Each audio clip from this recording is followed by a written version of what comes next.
Hello बच्चों, आप सभी का हार्दिक स्वागत है। जैसा कि हम कक्षा 12 की राजनीति विज्ञान की पाठ्य पुस्तक को कर रहे थे, जिसमें से दो बुक चलती है हमारी कक्षा 12 में, और एक बुक जो स्वतंत्र भारत में राजनीति है और एक है समकालीन विश्व की राजनीति। समकालीन विश्व की राजनीति हमने कंप्लीट कर ली गई है, उसकी व्याख्या सहित, उसके महत्वपूर्ण नोट्स सहित, और हमने साथ ही साथ प्रत्येक पाठ के महत्वपूर्ण प्रश्नोत्तरी भी कर ली गई है। और आप वहाँ आप देवानी ऐप पर देख सकते हो। देवानी ऐप के अलावा आप जो है वहाँ पर कंटेंट आपको हर प्रकार के टेस्ट भी देखने को मिलेंगे, साथ ही साथ आपको वीडियो भी मिलेगा।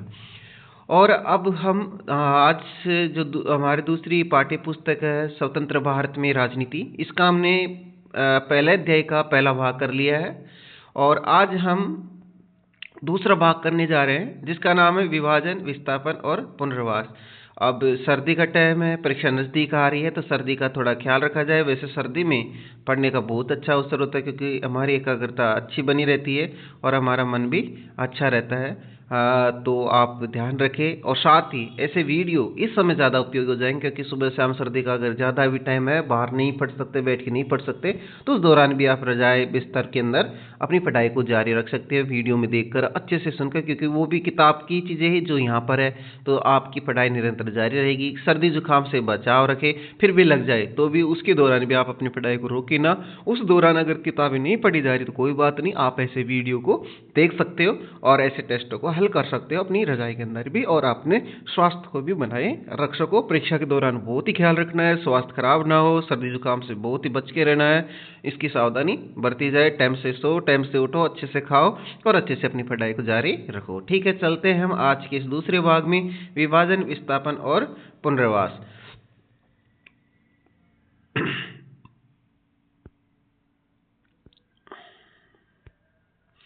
इस अध्याय में हम जानेंगे नई राष्ट्र की चुनौतियां, जो कि हमने देख ली है, ये हमने पहले भाग में कर लिया है। आज हम इस दूसरे भाग में करेंगे विभाजन, विस्थापन और पुनर्वास।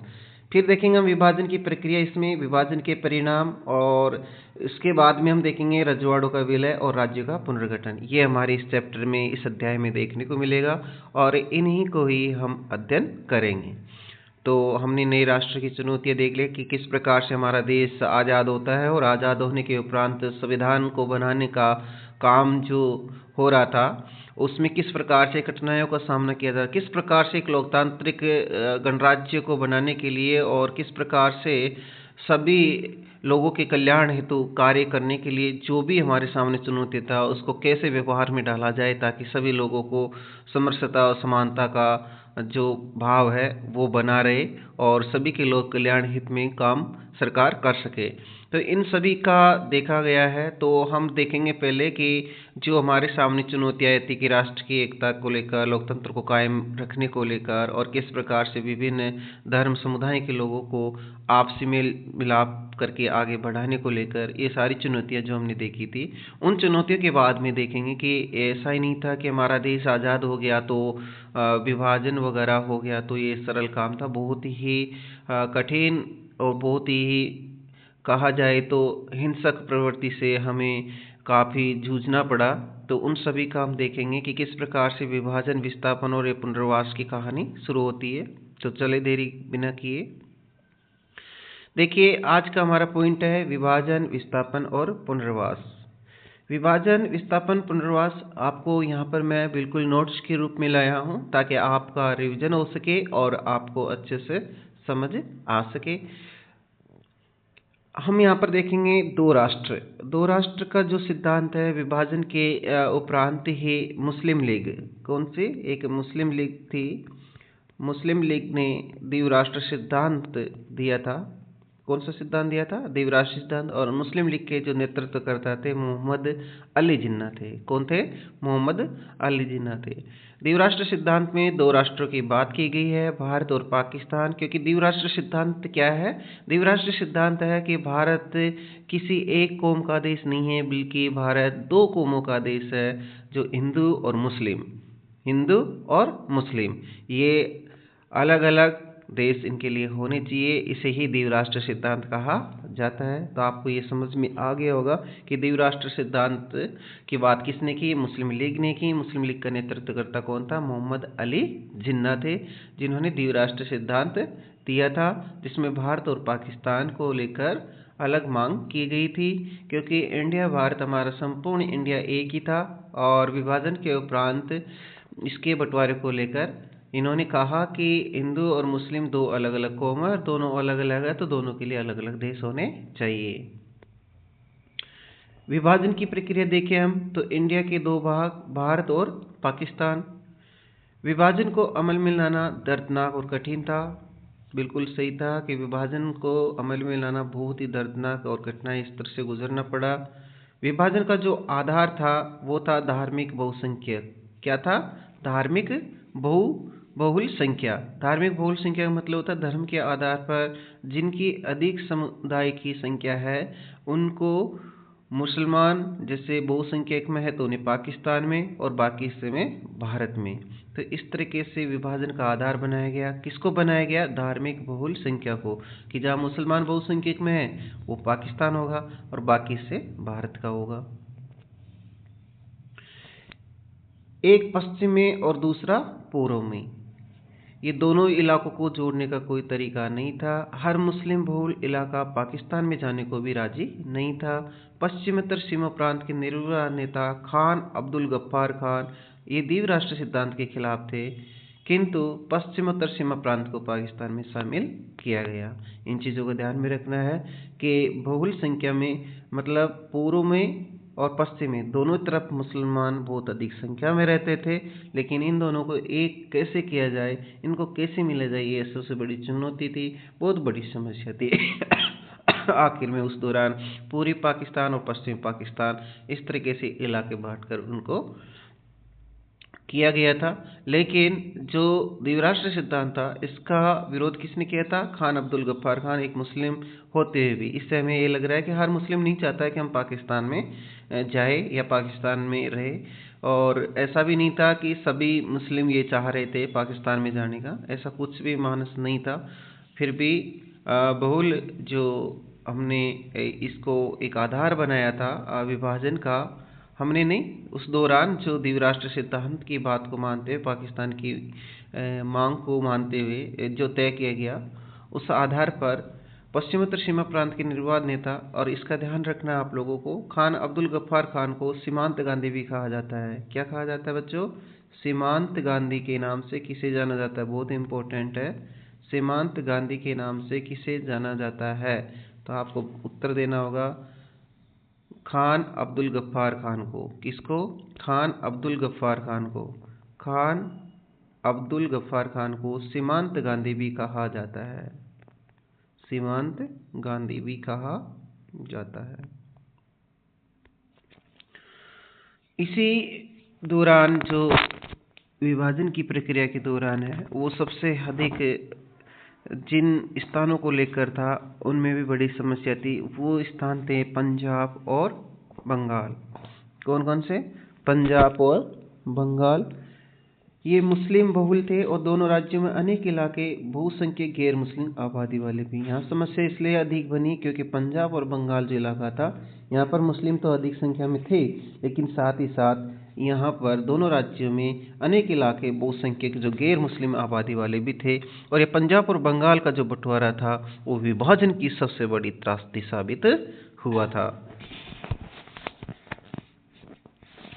दोनों प्रांतों में बंटवारा भी किस आधार पर हुआ? धार्मिक बहुसंख्यक आधार पर ही हुआ है। ये ध्यान में रखना है बच्चों। दोनों प्रांतों में बंटवारा भी किस आधार पर हुआ? धार्मिक बहुसंख्यक आधार पर हुआ।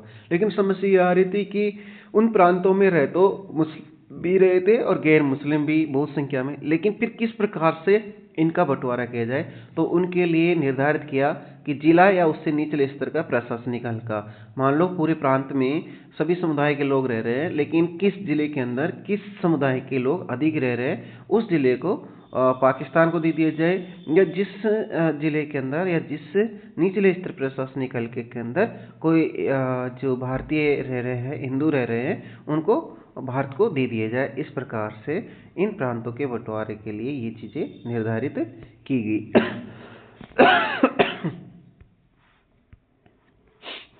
लेकिन इसके दौरान ही अल्पसंख्यकों की काफ़ी समस्या थी। अल्पसंख्यक कौन होते हैं? जिस इलाके में जो समुदाय कम मात्रा में रह गए हैं उन्हें अल्पसंख्यक माना गया है या उन्हें अल्पसंख्यक कहा जाता है।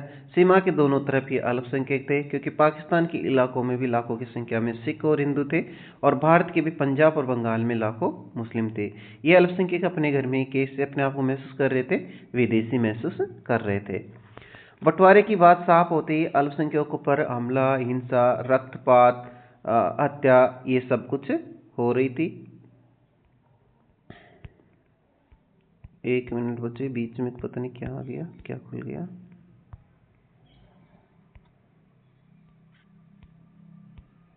हाँ, तो दोनों तरफ के अल्पसंख्यकों के पास देश छोड़कर भागने के सिवाय कोई रास्ता नहीं था। लोग अपना घर बार छोड़ने को मजबूर हुए। दोनों तरफ के अल्पसंख्यकों को शरणार्थी शिविरों में पनाह लेनी पड़ी।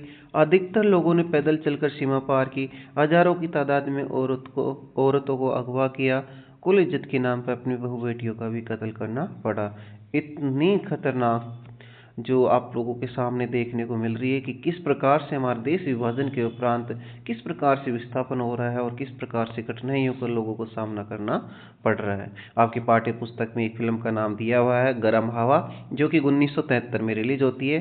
कब? 1973 में, ये ध्यान रखना है और देखने को अवसर मिले तो परीक्षा के बाद में देख लेना। यहाँ पर भी विभाजन के उपरांत किस प्रकार से एक परिवार को कठिनाइयों का सामना करना पड़ा उस फिल्म में चित्रित किया गया है। बहुत से बच्चे अपने माँ बाप से बिछड़ गए। वित्तीय संपदा के साथ टेबल, कुर्सी, टाइपराइटर और पुलिस के वाद्य यंत्रों तक का बंटवारा हुआ। अनुमान है कि 80 लाख लोगों को अपना घर बार छोड़ना पड़ा। 5-10 लाख लोगों ने अपनी जान गंवाई और कुछ गहरे मुद्दे देखेंगे। उससे पहले मैं थोड़ा सा और बता देता हूँ। इतनी त्रासदी हुई थी, इतना खतरनाक काम हुआ था कि आप लोग सोच नहीं सकते। जिस प्रकार से आज हम स्वतंत्र होकर बैठे थे, उतना सरल स्वतंत्रता का प्रारंभिक चरण हमारे लिए नहीं रहा था। क्योंकि जिस प्रकार से ये दिखाया गया है, इससे हमें लग रहा होगा कि किस प्रकार से लोगों के साथ क्या बीती होगी। मतलब कोई महिलाओं को अगर पकड़ लिया गया, किसी ने शादी कर ली, धर्म बदलवा दिया गया और उनके साथ गलत किया गया। इतना नहीं बल्कि कई लोगों ने ये सब कुछ देखकर अपनी बहू बेटियों तक को अपने हाथों से मार दिया था, गोली से या किसी भी प्रकार से, कि अपने कुल इज्जत को बचाने के लिए। इतना कुछ हुआ था।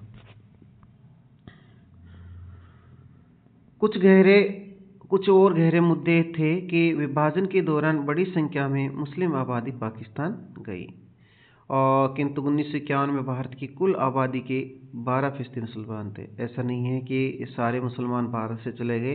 देखा जाए तो 1951 में भारत की कुल आबादी के कितने फीसदी मुसलमान थे? 12% मुसलमान अभी भी भारत में रह रहे थे। तो ये ध्यान में रखना, यहाँ से प्रश्न पूछा जा सकता है कि 1951 में भारत की कुल आबादी के कितने फीसदी मुसलमान थे? 12% मुसलमान थे। अब इन बातों को देखते हुए एक सबसे बड़ा सवाल खड़ा होता है कि भारत अपने मुसलमान नागरिकों को तथा दूसरे अल्पसंख्यकों के साथ क्या बर्ताव करे, क्योंकि हमें पता है कि संपूर्ण रूप से भारत में न तो हिंदू है, न मुस्लिम है और न ही सिख, ईसाई, पारसी है, बल्कि भारत में इतने ज़्यादा मात्रा में मुस्लिमों के निकल जाने के बाद में, पाकिस्तान में बस जाने के बाद में भी भारत के अंदर ईसाई, सिख, पारसी, मुस्लिम सभी प्रकार के लोग थे, जिन्हें हम अल्पसंख्यक की श्रेणी में रखेंगे। तो क्या भारत में अपने मुसलमान नागरिक या दूसरे जो अल्पसंख्यक है, इनके साथ फिर किस प्रकार से बर्ताव किया जाए या इनको साथ कैसे रहा जाए? तो इनके भी समाधान खोजा गया और वो समाधान बहुत ही अच्छा रहा, जिससे हमारे संविधान में भी उसको एक आदर्श रूप में, व्यवहारिक रूप में ढालने की पूरी कोशिश ही नहीं बल्कि उसको एक अच्छे से रूप में आदर्श स्थापित किया। इसमें है नागरिकता की कोई कसौटी धर्म को नहीं माना गया। नागरिक चाहे जिस धर्म को माने, उसका दर्जा बाकी नागरिकों के बराबर ही है। धर्मनिरपेक्ष राज्य ही आदर्श है और इसकी अभिव्यक्ति भारतीय संविधान में देखने को मिलती है। इस प्रकार से भी अल्पसंख्यकों का जो हमारे सामने सबसे बड़ा सवाल था, जो सबसे बड़ी समस्या थी, उसका भी निराकरण हमारे भारतीय संविधान के द्वारा किया गया। तो आज हमने इसमें विभाजन, विस्थापन और पुनर्वास के तहत ही हमने इस वीडियो में बात की है। अगले वीडियो में हम देखेंगे कि रजवाड़ों का विलय किस प्रकार से होता होता है। साथ ही साथ हम ये भी देखेंगे कि राज्यों के पुनर्गठन के तहत किन किन राज्यों का निर्माण कब कब किस प्रकार से होता है। इन सभी बातों के साथ हम तीसरे वीडियो के अंदर इस अध्याय को कंप्लीट कर लेंगे। तब तक के लिए बच्चों इतना ही काफ़ी है। जय हिंद, जय भारत।